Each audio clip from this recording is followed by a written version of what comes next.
세 분의 그 지정 토론자를 모셨습니다. 세 분이 각 10분 정도씩 시간으로 발표를 해주시고요.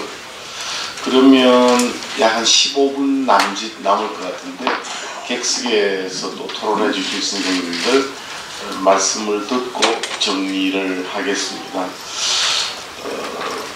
또 발제하신 분들이 추가로 혹시 하실 말씀도 있으실지 모르기 때문에 토론하시는 선생님들은 가급적이면 한 10분 이내로 10분을 초과하지 않도록 유의해 주시면 더욱 감사하겠습니다. 첫 번째, 숙명여자대학교 소비자경제학과의 신도철 교수님의 토론이 있겠습니다. 신도철 교수님은 전공은 경제학입니다만은 학부에서는 법학을 또 하셨고, 그래서 법경제학 뭐 그런 영역에서도 진력하고 계십니다. 신도철 교수님 말씀해 주시죠.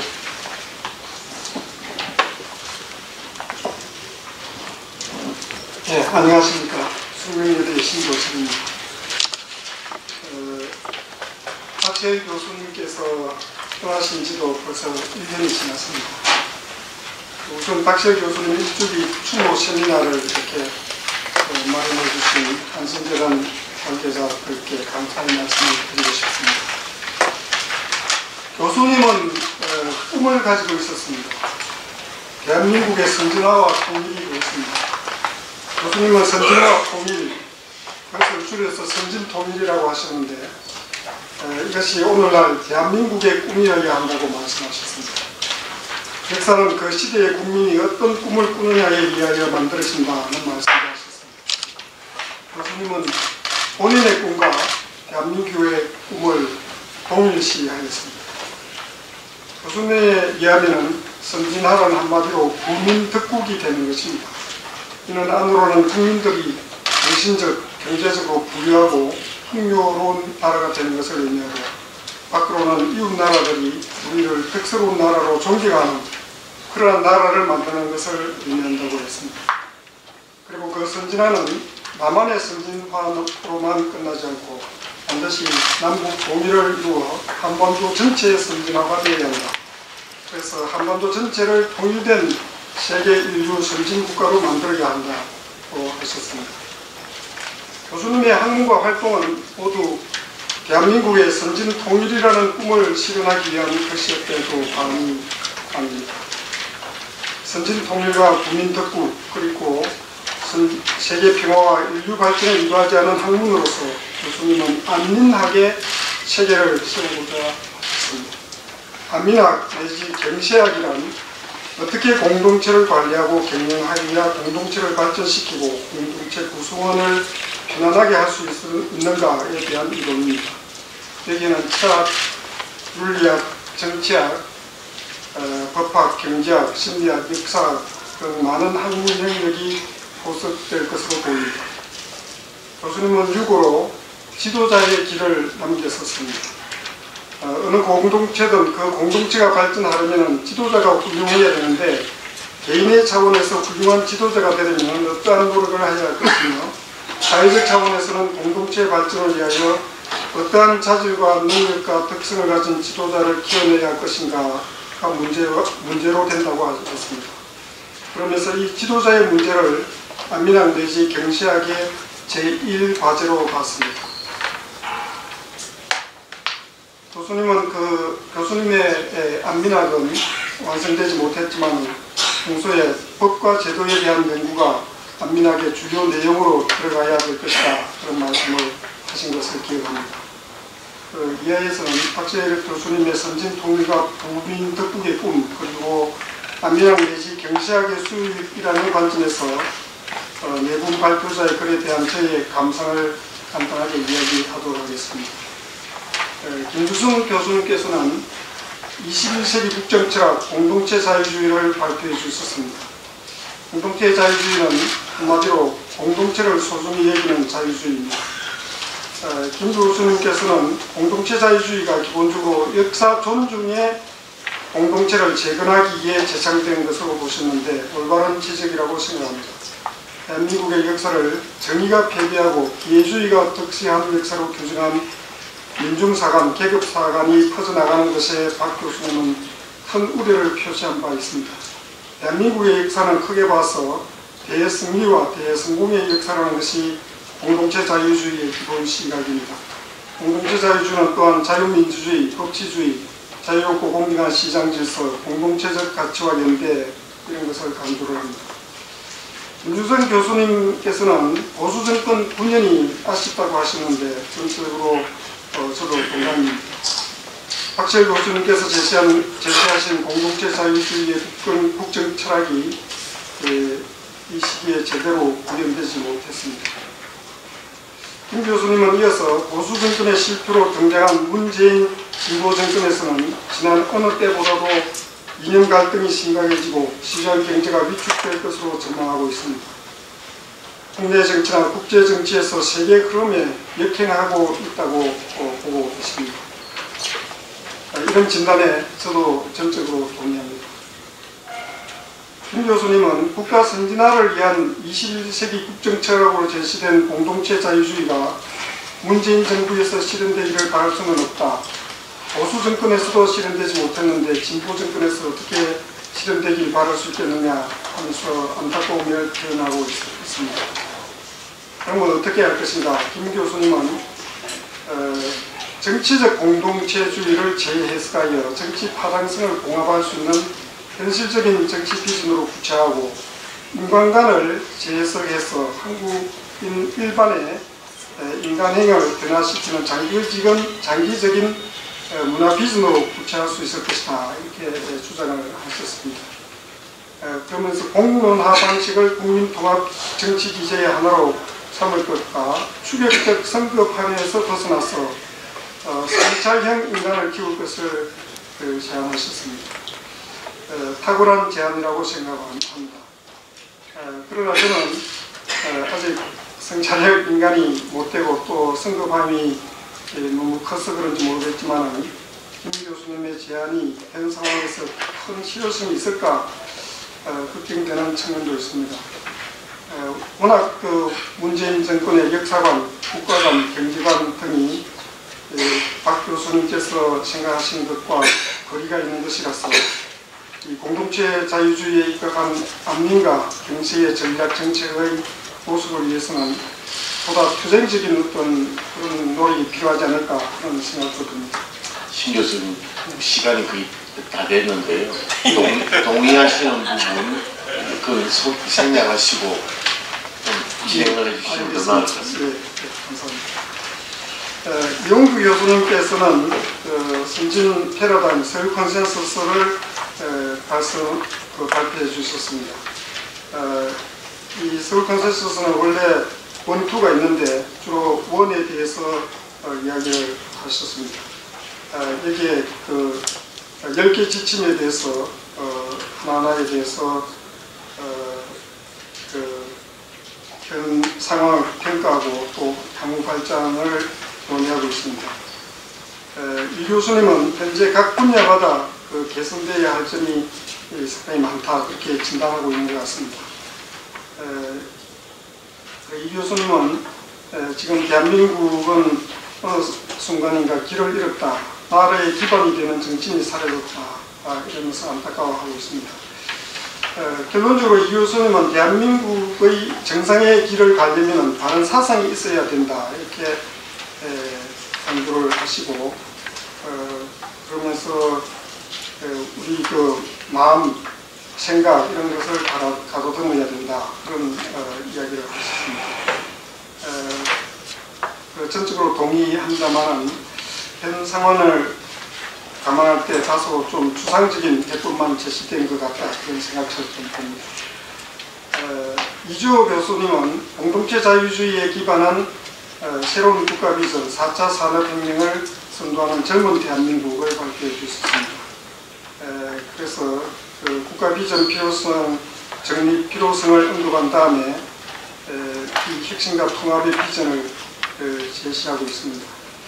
구체적인 내용은 여기서 뭐 이야기를 안 하겠습니다만 대부분 공감이 갑니다.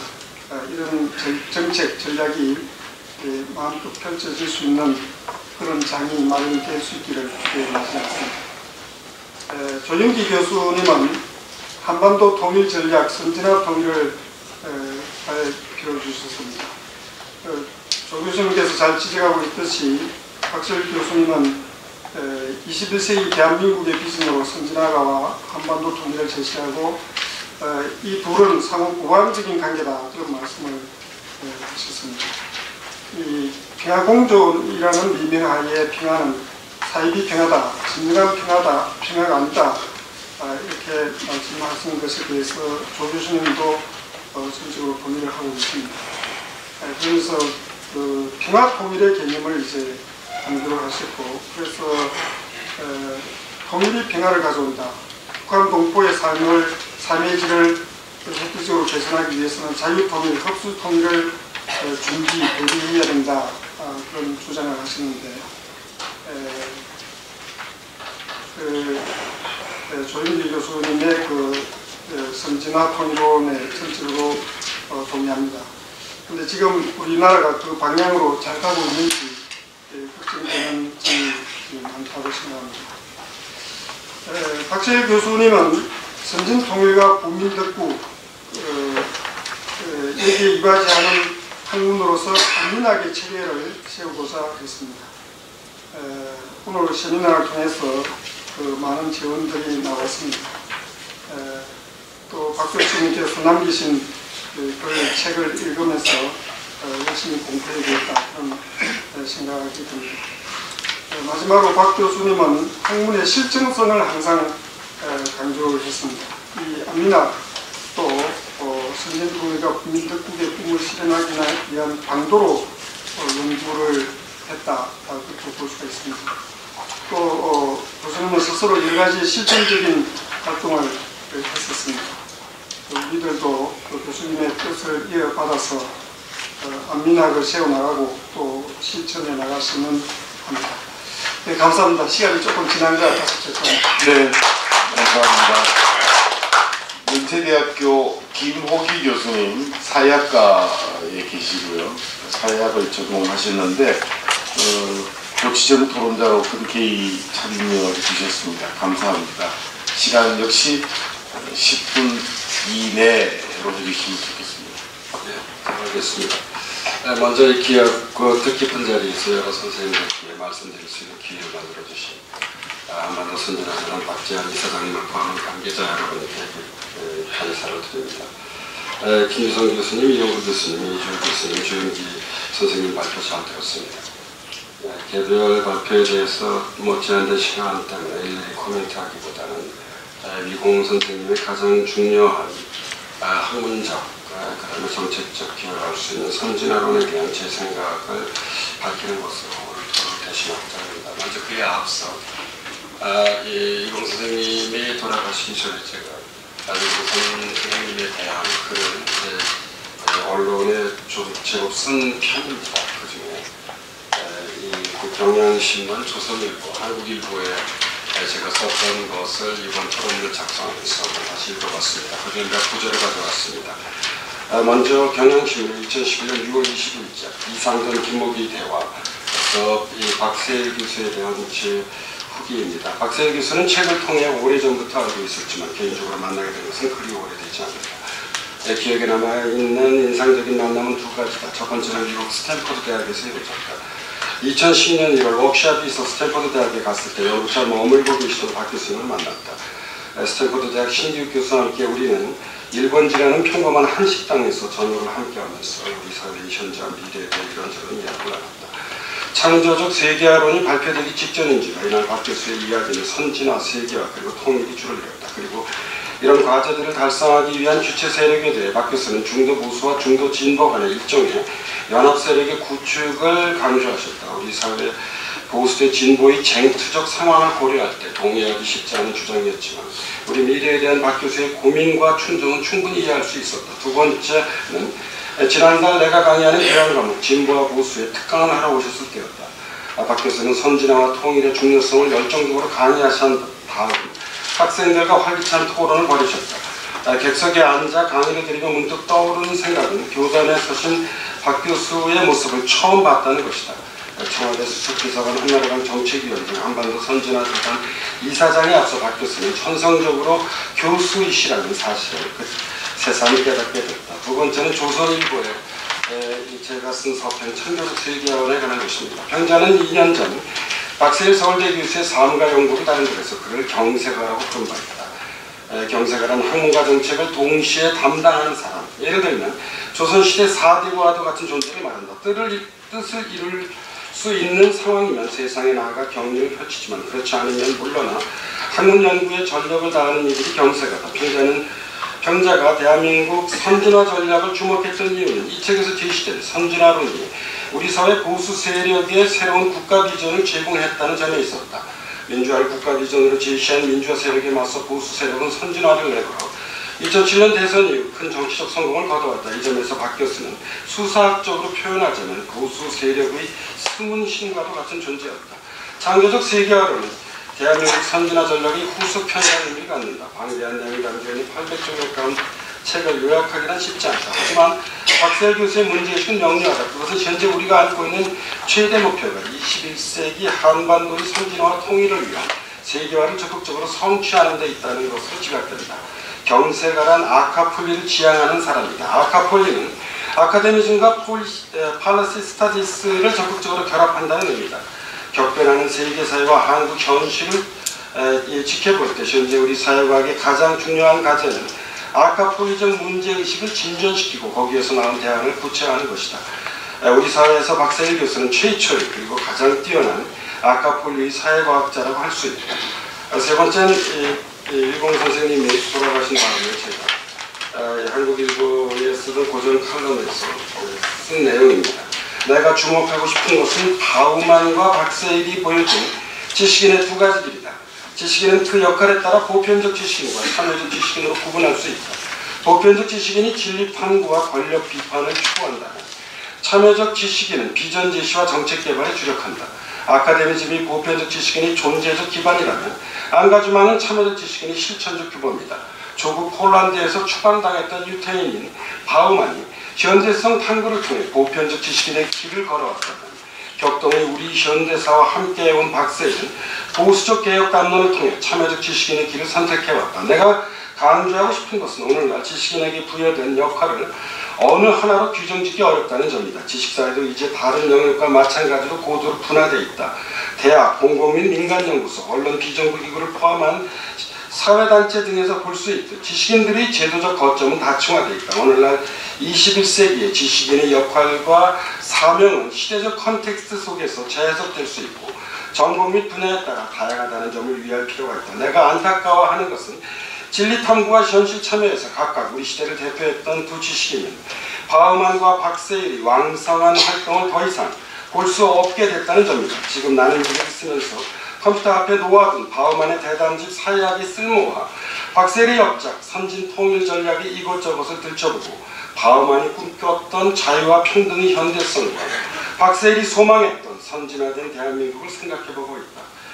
제가 사회학 연구자로서 보자면 박세일 선생님의 세 주요 저작은 대한민국 선진화 전략, 창조적 세계화론, 선진 통일 전략인 것 같습니다. 대한민국 선진화 전략은 창조적 세계화론과 선진 통일 전략이 모태라고 할 수 있는데요. 이미 앞서 발표에서 여러 선생님들이 강조해 주셨듯이 선진화론은 국가 비전으로서의 선진화, 철학으로서의 공동체 자유, 새로운 발전 전략으로서의 서울 컨센서스 10대 전략의 세 가지 핵심 아이디어로 이루어져 있습니다. 개인적으로 가장 흥미로웠던 개념은 오늘 토론에서 여러 차례 강조되었던 것이긴 합니다만 공동체 자유주의입니다. 공동체 자유주의는 공동체의 가치를 소중히 하는 자유주의를 말하는데 공동체에 대한 개인이 성찰적 배려와 자율적 책임을 중시하는 공동체 자유주의는 당시 한나라당 강령에도 실릴 만큼 보수의 새로운 철학으로 주목받았던 것으로 기억되고 있습니다. 그리고 이제 이어서 바로 이러한 제도와 정책이 선진화를 위한 5대 핵심 전략을 박세일 교수님이 발표하셨는데 여기에는 이제 먼저 주목할 것은 5대 반선진화 사상입니다. 수정주의 역사관, 결과평등주의, 집단주의, 반법치주의, 포퓰리즘이 바로 그것입니다. 그리고 이에 대응하는 선진화 5대 핵심 전략은 교육문화의 선진화, 시장 능력의 선진화, 국가 능력의 선진화, 시민사회의 선진화, 국제관계의 선진화로 정의되었습니다. 그렇다고 한다면 이런 선진화를 어떻게 볼 것인가 남겨져 있는 셈인데요. 제가 보기엔 두 가지로 좀 나누어서 우리가 생각해 볼 수 있을 것 같습니다. 먼저 선진화론의 기여입니다. 제가 보기에 선진화론은 민주화를 넘어서는 구수의 새로운 시대 정신, 즉 이념적 정책적 좌표를 제시하는 데 성공하는 것으로 보입니다. 조금 전에 우리 신도철 선생님도 강조해 주셨습니다만 이 부민덕국은 부국강병의 21세기형 버전이라고 볼 수 있습니다. 그리고 서울 컨센서스는 박 교수님의 표현을 그대로 빌리자면 우파 진보의 시각에서 제안할 수 있는 최고의 발전 전략이라고 저는 생각을 하고 있습니다. 이와 아울러 생각해봐야 될 세 가지 좀 쟁점들에 대해서 좀 말씀드리고 싶습니다. 첫 번째는 2018년 현재 우리 사회에서 그렇다고 한다면 무엇이 시대 정신이 될 수 있는가? 여전히 대한민국은 민주화의 시대입니다. 선진화 시대로 나아가야 하는가? 아니면 복지국가 시대로 볼 수 없는가? 이런 문제들을 좀 생각해 볼 수 있는 것 같고요. 두 번째로는 선진화로는 적어도 제가 공부한 바에 따르면 성장과 개방의 무게중심을 둠으로써 분배와 복지를 상대적으로 소홀히 하고 있는 것으로 보입니다. 그렇다고 한다면 현재 우리 사회의 최대 과제 중에 하나인 불평등의 문제에 대해서 어떻게 대처할 것인가, 좀 거시적인 맥락에서 이런 질문을 던져볼 수 있고요. 세 번째는 통일 문제입니다. 통일 문제는 여러 선생님도 지적해 주셨습니다만 우리 이공 선생님이 생애 마지막 시기에 가장 주력했던 분야입니다. 통일을 어떻게 봐야 하는 문제의 질문을 던져볼 수 있습니다. 평화와 통일을 이분법으로 파악할 수는 없지만 현재 우리 한반도가 놓여있는 상황을 고려할 때 이 통일보다는 평화가 훨씬 더 우선시되어야 되는 것, 가치인 것은 아닌가. 그래서 평화와 통일이 어떤 그런 입체적 관계를 우리는 어떻게 파악할 수 있는가. 뭐 이런 좀 질문들을 좀 생각해 볼 수 있을 것으로 보입니다. 다시 한번 이 귀하고 뜻깊은 자리에서 말씀드릴 수 있는 기회를 만들어 주신 한반도 선진화 재단 관계자분께 깊은 감사드립니다. 이상입니다. 네, 김호기 교수님 감사합니다. 마지막 시즌 토론은 동아대학교 사회학과의 박형준 교수님께서 해주시겠습니다. 박형준 교수님께서는 위공 박세일 교수님과 구한나라당 여의도 연구소에서 또 함께 또 일을 하신 그런 결혼을 갖고 계십니다. 역시 10분 이내 좀 부탁드리겠습니다. 준비해오도록 하면 너무 많으니까 가볍게 하겠습니다. 사상은 현실에서 비판의 무기이자 이 희망의 원리로서 작동할 때 살아있는 것이라고 생각합니다.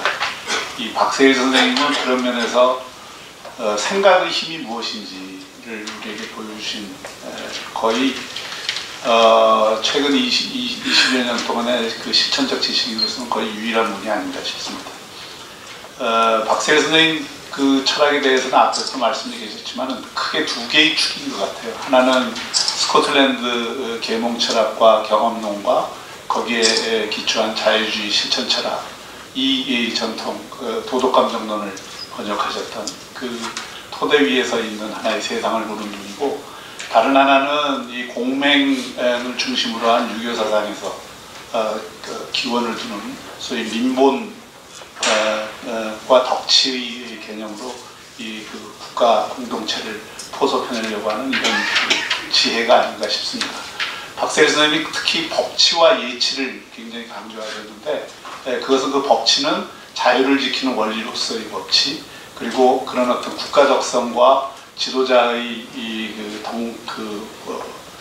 고양된 인격과 이 정신 능력이 온 사회로 골고루 퍼지는 그런 어떤 예치의 개념으로 이 국가를 파악한다. 그러니까 국가가 기본적으로 그런 어떤 관점을 갖고 개인의 자유를 신장함과 동시에 그 사회 공동체를 풍요롭게 만드는 의무를 가진 주체로서 파악을 하고 계시다고 생각을 합니다. 그런 국가관은 지금 이 시점에서 상당히 그 중요한 의미를 저는 갖고 있다고 생각을 합니다.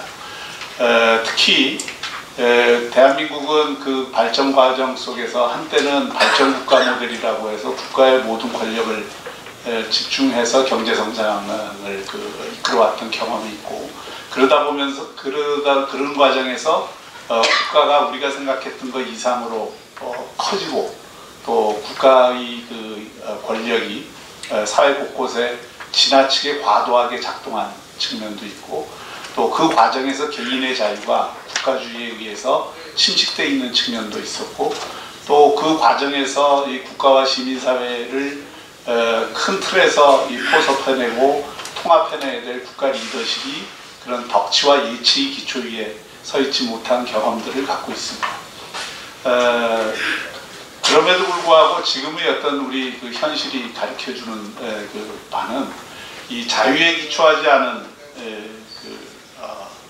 공동체, 또는 이 자유의 가치를 협소하게 생각하는 이 평등주의나 계급주의적 시각이 그 현실에서 얼마나 많은 혼란을 야기할 수 있는가를 저는 보여주는 시점이라고 생각합니다.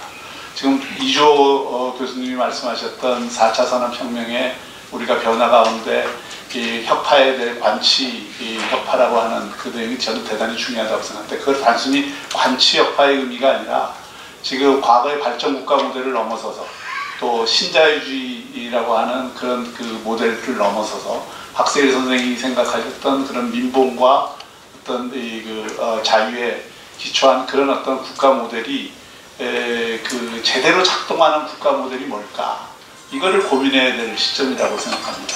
그 부분에서는 박세일 선생님도 많은 부분 공백으로 남겨놓으셨다고 생각해요. 우리가 지금 추구해야 될 국가 모델이 과연 뭔가, 과거 우리가 관성적으로 가져왔던 발전 모델에서 리더십만 새로 얹으면 되는 건가, 아니면 그 국가 모델 자체를 지금 우리가 새롭게 재정립하고 바꿔야 될 시점인가, 이거를 좀 더 고민을 해야 될 것 같고, 오히려 국가가 지금 가져야 될 두 가지 저는 가장 중요한 덕목이, 하나는 혁신 지원형 국가가 돼, 국가가 과거처럼 주도형이 아니라 혁신을 어떻게 지원하느냐. 이건 아까 서울 컨센서스에도 그런 개념들이 많이 들어가 있는데, 과거처럼 산업 정책을 통해서 국가가 주도적으로 뭘 한다, 또 국가가 시장에 과도하게 개입하거나 규제를 통해서 시장을 끌고 간다, 이런 어떤 관점, 이거는 과거 정부도 있었지만 지금 새로운 정부에서도 하나도 바뀜이 없이, 아니면 오히려 거꾸로 더 부정적인 방향으로 강화되는 쪽으로 가고 있는데, 제대로 된 혁신 지원형 국가라는 게 뭐냐 하는 게 하나 있고요. 또 하나는 이게 결국 그 박세일 선생님도 말씀하셨듯이 궁극적으로는 이 개인의 행복, 자유, 이거를 증진시키면서 공동체를 풍부하게 하는 게 우리의 목표라고 한다면, 그것을 다른 것으로 표현하면 삶의 질을 우리가 어떤 방식으로 보양하고, 삶의 질에 대한 투자를 국가가 어떤 방식으로 하는 게 바람직한가, 이걸 단순한 어떤 물질주의적 소득 보장과 복지 확대를 통해서 그런 삶의 질을 확대하고 그 종합적인 어떤 그 공동체를 고양시킬 수 있다는 이런 단편적인 생각에서 벗어나서, 정말 이 복지뿐만이 아니라 이 삶의 질을 전반적으로 고양시킬 수 있는 그런 전략에 대한 고민이 필요한데, 그 전략이 사실은 공동체 이론에서 저는 굉장히 많이 잠재적으로 우리가 발전시킬 수 있는 요소가 있다고 생각합니다. 자세히는 설명할 수 없지만 어쨌든 이 혁신 지원형 국가와 삶의 질 투자 국가로서 새로운 국가 모델을 설정할 때, 그 모델의 국가를 가장 잘 작동하게 하는 조직의 형태는 어떻게 돼야 되고, 리더십의 형태는 어떻게 돼야 되고, 어떤 방식으로 우리가 국가를 재설정할 건가, 이거는 박세일 선생님이 우리에게 남겨놓은 과제가 아닌가 싶습니다. 박세일 선생님이 그런 관점에서 지금 본인이 가지고 있던 그런 사상적인 지향성에 비추을 때 살아계셨다면 굉장히 근심과 우려를 많이 하실 것 같습니다. 지금 현 정부가 1년 가까이 되지만 현 정부가 하고 있는 여러 가지 정책들이나 이런 어떤 방향은 박세일 선생님이 생각하신 그런 것들과는 상당히 거리가 있는 방향으로 가고 있는 게 틀림이 없습니다. 하나의 예를 들자면 이 복지국가 같은 경우에도 저는 이 정부가 하고 있는 복지국가가 여전히 복지국가 1.0 모델에 머물고 있다. 이미 서구의 복지국가들이 그 1.0 모델을 넘어서서 1990년대 이후 복지국가 2.0 모델로 다 넘어갔고, 거기에는 그 복지국가를 통해서 오히려 자유를 더 확장하고 공동체를 더 두텁게 하는 여러 가지 어떤 다양한 전략, 그리고 그러면서도 삶의 자율성을 신장시키는 여러 가지 방식들을 동원을 하고 있는데, 우리는 여전히 복지 중심, 복지 확대 중심, 물질적 그 소득과 복지 확대, 거기에 매몰된 지금 복지국가 전략을 피고 있는 게 과연 이게 제대로 된 삶의 질 투자 전략, 그리고 삶의 질 투자 국가로 가는 거냐, 이런 의문을 제기할 수 있고요. 또 이 혁신 문제도, 혁신을, 경제를 얘기하면서도 규제개혁에 대한 이런 어떤 그 방안들이 거의 없는 상태고, 또 노동개혁을 얘기하면서 안정성에 대한 얘기는 하지만 유연성에 대한 얘기는 전혀 안 하는 채, 또 4차 산업혁명을 하면서 교육개혁에 대해서는 제대로 된 대안을 마련하려고 하는, 또 그 대안을 마련하기 위해서 사회적으로 광범한 지혜를 모으고 지식을 지력을 끌어모으려는 이런 노력을 하지 않는 것, 이것이 바로 미래를 어둡게 하는 요인들이라고 생각을 하고, 그런 부분들에 대해서 박세일 선생님이 살아계셨다면 과감하게 담론을 던지고 그를 위한 실천적인 노력을 하시지 않았을까, 이렇게 생각을 합니다. 이것으로 제 토론을 마치겠습니다. 고맙습니다. 네, 감사합니다. 가장 짧게 시간을 쓰셔서 더욱 감사합니다. 세 분의 지정 토론, 그리고 네 분의 발제를 들으셨는데요. 객석에서 무슨 질문 또는 의견이 있으시면 해주시기 바랍니다. 먼저 자신의 신분을 밝히시고요. 여러분이 지금 희망을 하고 계시기 때문에 시간을 충분히 드릴 수 없고, 각자 1분 30초 이내에서 요지를 중심으로 정제된 말씀을 해주시면 감사하겠습니다. 제 뒤에 계시는 어르신, 예. 우선 자신의 신분과 이름을 밝혀주시기 바랍니다. 후직이고요. 홍익대학교에서 마지막을 했어요. 제가 빨리 말하겠습니다. 지금 1년 전에 아주 박세일 교수님의 별세가 아주 저는 안타까워요. 왜냐하면 1917년 1월에 돌아가신 게요. 너무 안타까워요. 왜 그러냐면요. 박세일 교수님이 우리나라 현대사를 해결시킨 역사발전과는 더불어 아주 절묘하게 규정을 하셨습니다. 뭐냐면요. 한국 근대화의 박세일 교수님은 산업화, 민주화, 그리고 선진화가 됐어요. 그건 미안하지만 산업화와 민주화가요, 같이 갈 수 없는 괴리가 되고 있어요. 산업화를 강조하면 민주화가 죽고, 민주화를 강조하면 산업화가 죽는 그런 걸 절묘하게 그 다음 해결식 변증법적 방법으로 선진화라는 안을 내보는 박세일 교수님의 학적 엄청난 공로라고 봅니다. 그러면은 오늘 말이죠. 2017년 초에는 그게 됐는데, 지금 문재인 정부는요, 완전히 민주화는 역적으로, 산업화는 역적으로 몰고 민주화만이 존재하는 것을 철학으로 삼고 있어요. 그러면 이거는요, 박세일 교수님이 주장했던 절묘한 한국의 근대사 역사 발전상을 완전히 깡그리 뭉개는 꼴이 되기 때문에, 저는 이 사관적 입장에서 사관을 정립해야 되는데, 이걸요, 제가 질문 어느 분이 답변해 주십시오. 만약에 살아계시면 박세일 교수님 오늘 이 시점에서 다시 산업화, 민주화, 그 다음 선진화라는 이 도식이 이 현실 정치에 어떻게 대응시킬 수 있느냐는 걸 추적을 해주시고, 또 박세일 교수님을 추적 안 하더라도 여기에 압리라고 대표하는 대표 교수님이요, 이에 대해서 박 교수님을 대리해가지고 앞으로 우리나라 역사 발전 사관을 어떻게 정립하는 게 좋겠느냐, 박세일식 도식을 우리가 현실 역사에 어떻게 반영할 것이냐, 이것을 한국 미래를 결정하는 중요한 요인이라고 봅니다. 이상. 감사합니다. 네, 말씀하시죠.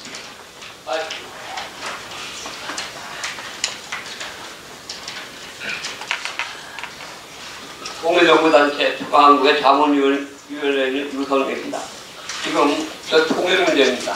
지금 박세일 선생 일주기 때문에 조금 덕담을 얘기하였지만 조금 문제 제기가 되겠습니다. 문제 제기는 통일 문제 하나뿐입니다. 지금 박세일 선생님이 이 글 보면 통일 문제에 있어서 북한 핵폐기와 북한 정상화 이 두 가지 얘기했는데 이 두 가지가 얼마나 이 통일에 역행하는 것을 한 2분 이내에 짧게 이야기하겠습니다. 지금 중국이 핵 개발하고 ICBM 완성하니까 대만에 있는 미국을 철수했어요. 핵 보유까지는 철수 안 했어요.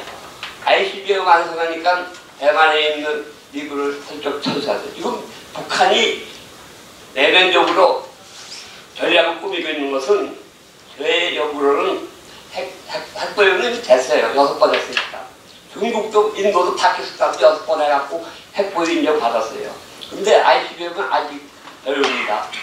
미국 군사정보당국에서는 지금부터 3개월이 내야 할 수 있다 그러는. 한마디로 말해서 북한은 핵 보유하고 ICBM 완성해갖고 평화협정 맺고 주한미군 철수하고 베트남처럼 공사 적화통을 하려고 그런 통일 전략을 북한은 갖고 있는데 여기서 핵폐기 한다고 됩니까? 불가능합니다. 요 문제, 핵폐기 문제. 이건 뭐 박세희 선생님뿐 아니라 트럼프도 그렇고 우리 한국 보수도 다 그러는데 이게 너무 맹탕이에요. 자, 핵폐기 문제 그만하고 그 다음에 북한 정상화. 여기 지금 보면은 뭐 선진화, 북한 선진화, 군대와 한국의 선진화를 전부 결합시킨다. 이렇게까지 해갖고 북한을 이렇게 세워갖고 그런데 이 한 가지만 들고 이야기를 끝내겠습니다. 독일과 오스트리아는 같은 기름은 민족이에요. 독일과 오스트리아는 같은 독일어 언어권이에요. 또 같은 기독교 문화권이에요. 또 오랫동안 생활 풍습과 미풍 관속이 같아요. 그러나 1871년 약 150년 전에 1월 17일 1871년 1월 17일 비스마르크 일에 전혀 별개의 국가로 갈라졌어요. 근데 두 나라 모두 다 잘 살아요. 대화도 하고 우리 유화적 책에서 얘기하는 화해협력, 평화공존, 정상회담 아무 이상 없어요. 근데 통일이 안 됐습니다. 지금도 불가능해요. 히틀러에 의해서 1938년 강제로 통합한 적은 있으나 독일이 패배하니까는 다시 환원됐어요. 한마디로 해서 지금 박세희 선생님이 훌륭한 분입니다. 세종시 문제로 의료직 사퇴하는 거 보고 깜짝 놀랐어요. 거기에 크게 놀랐고 제가 박세희 선생님 돌아가기 1년 전까지 가지고 아무렇지 않은데 갑자기 제가 신문 보고 또 크게 놀랐어요. 근데 훌륭한 것을 제가 여러 번 이상으로 제가 인정합니다. 그러나 통일 문제에 있어서는 핵폐기도 그렇고 북한을 근대화 정상화시킨다는 것도 이 두 가지 다 호황된 한마디로 맹탕이라. 감사합니다. 네. 그 마이크 멀리 가지 말고 앞으로 오셨다가 또 이쪽으로 오시면 돼요. 예. 네. 아주 오늘 유용한 말씀 잘 들었고요. 그 박세일 선생님께서 공동체 자유주의 그런 입장에서 모든 걸 접근해주고 또 통일 국가까지 그 비전과 전략도 통일 후의 것까지 그 해주신 걸 들어가지고 아주 명쾌하게 정리가 되고 여러 가지 가다듬어졌습니다. 근데 저는 그 이조 전 장관님께 한번 여쭤볼 수 있습니다. 지금 4차 산업혁명 시대에 지금 우리가 이제 초진흥, 초연결, 초융합 이렇게 해서 이제 사회 경제 문제 또 교육의 문제를 풀어가야 되는데 지금 굉장히 우리는 그런 면에서 워낙 교육 그쪽을 좀 더 개혁하고 뭘 혁신해야 되는데 지금 전혀 안 되는 게 교육인 것 같습니다. 그래서 지금 볼 때 우리가 이렇게 나와가지고는 4차 산업혁명이 이렇게 급속히 진행돼 있고 기술의 혁신뿐만 아니라 어떤 그 산업, 그 다음에 이제 그 시장의 혁신을 떠나서 이제 사회 제도까지 혁신이 돼야 되는데 지금 사회 제도라는 면에서 전혀 접근이 안 되고 지금 이를테면은 너무 그냥 안일하게 다 사일로에 갇혀 있는 것 같아요. 정부는 정부대로, 정치권은 정치권대로, 국민이나 산업계는 또 산업계대로 이렇게 갇혀 있고 어떤 그 속에서 이제 해결점이나 앞으로 향후 발전 방향을 모색하지 못하고 있는데 특히 교육의 입장에서 이걸 어떻게 모색해야 되고 어떻게 발전 방향을 하고 특히 지금 정부가 그 제도적이고 어떤 문화적인 그런 걸 전혀 못 해나가는데 이걸 어떻게 해결할 해결해야 될까 그걸 한 가지 여쭙고 싶습니다. 감사합니다. 약적으로. 예, 국민의당의 정준주입니다. 오늘 좋은 시간이었습니다.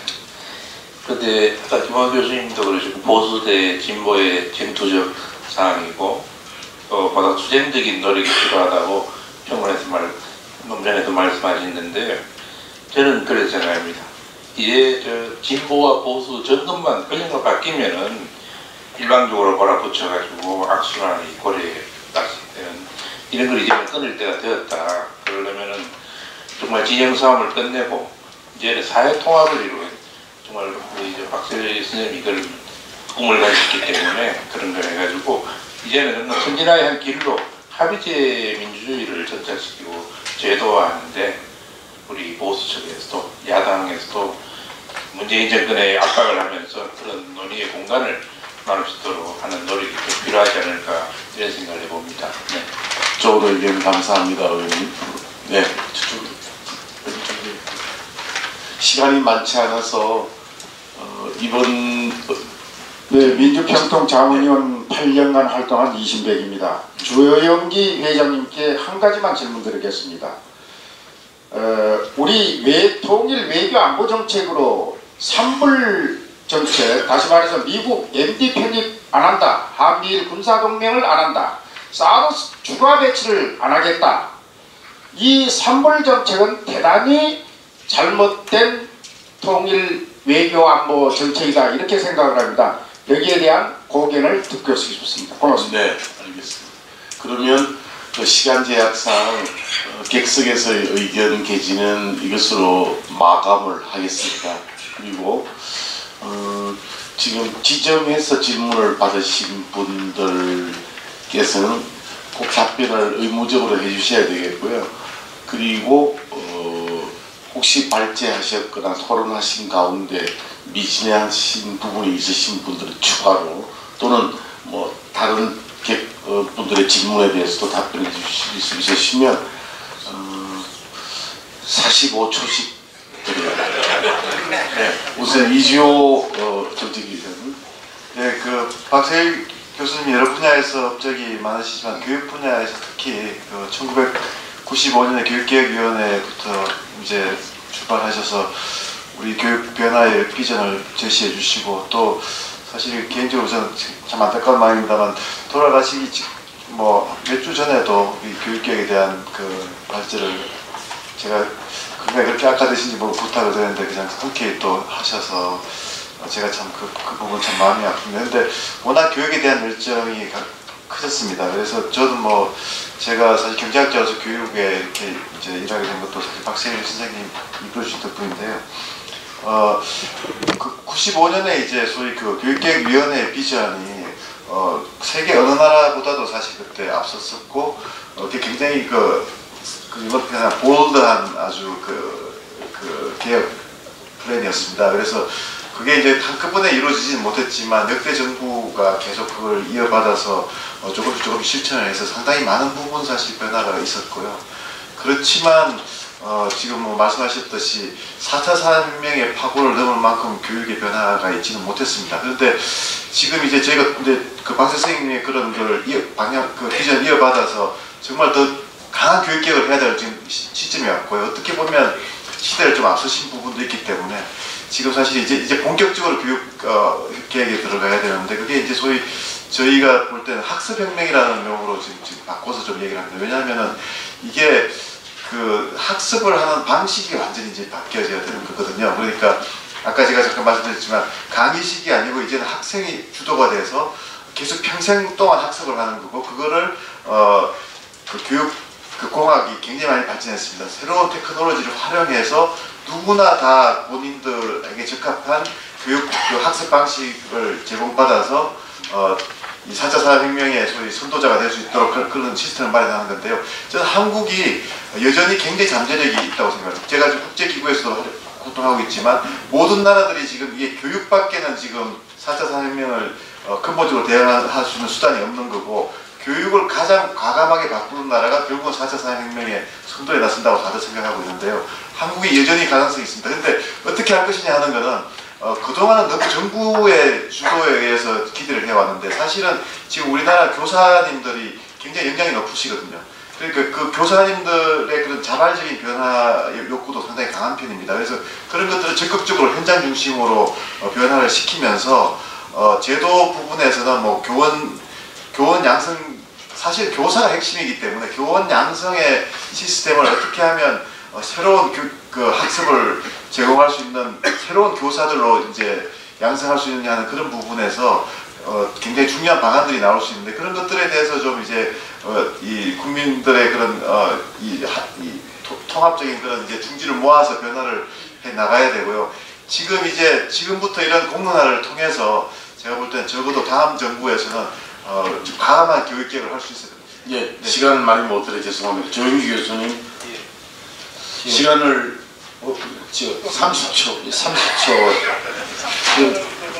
3불 각불에 대해서 10초씩 하시면 그 3불이 가지고 있는 가장 핵심의 요소는 동맹을 훼손시키는 거거든요.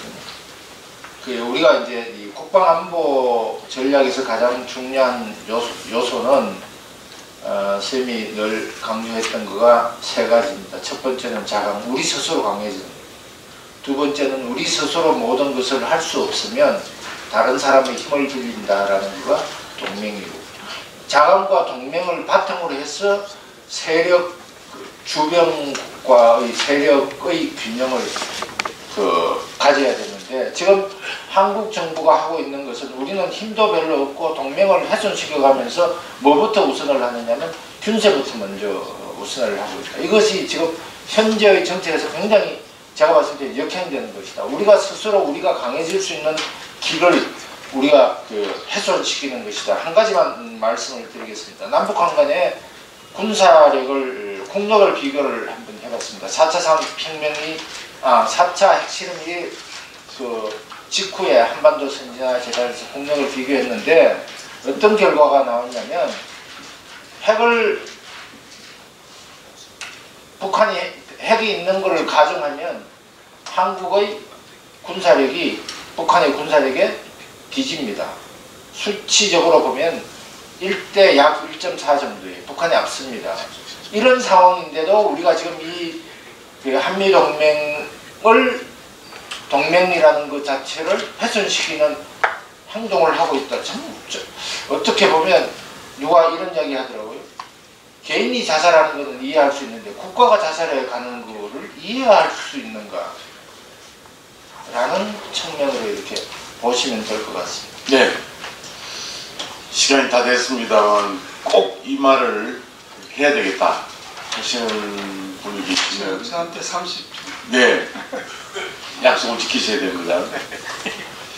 저기 박세일 교수님이 1948년생이십니다. 그 대한민국 탄생과 같이 했다 하시면서 항상 자랑스럽게 생각을 하고 계셨습니다.